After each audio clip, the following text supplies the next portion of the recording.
قوتابخانە بە تەنها ناتوانێت ئەرکی خۆی بکە ئەگەر دەکوباب یارمەتی قوتابخانە نەدەن و قوتاب یارمەتی مامۆستایان نەدەن.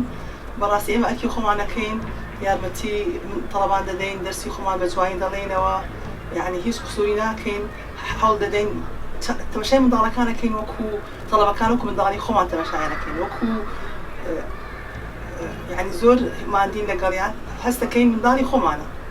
ئەوجا زۆر حەز دەکەین داکوبابانیش هاوکاریمان بکەن، یارمەتیمان بدەن، تەشجیعی منداڵەکانیان بکەن بۆ خوێندن.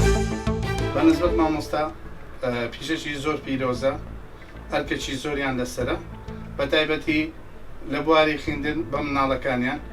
بەڵام پێویستە لەسەر داکوبابیش ئەو مناڵانە لە ماڵەوەش کە هاتنەوە جیان لێ ڕابگیرێ، چیتان خوێندووە ئەمڕۆ، چیتان کردووە، مامۆستا چی فێتان گوتووە.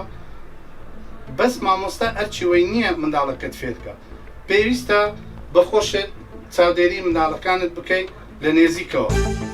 دایکان باوکان ڕێزم هەیە بۆ هەموو لایەکتان، سوپاستان دەکەم ئەگە هەوڵمان دوبێنێکی زیاتر بدەنە منداڵەکانتان و ئەرکێکی زیاتریان بدەنێ، مەشغوڵیان نەکەن بە موبایل و ئایپاد و ئەو جۆرە ستەمانی ئینتەرنێت با بڵێ، زیاتر هەوڵ بدەن کە بخوێنن، زیاتر هەوڵ دەن کۆششکەن بۆ ساڵانی خۆیان کە سەرکەوتوو بن. با سەیری وڵاتی سین و یابان و ئەوانە بکەین چۆن پێشکەوتونە، با ئێمەش ئاوا بین منداڵەکانمان وا فێرکەن بەو سیستەمەیە سەرکەون.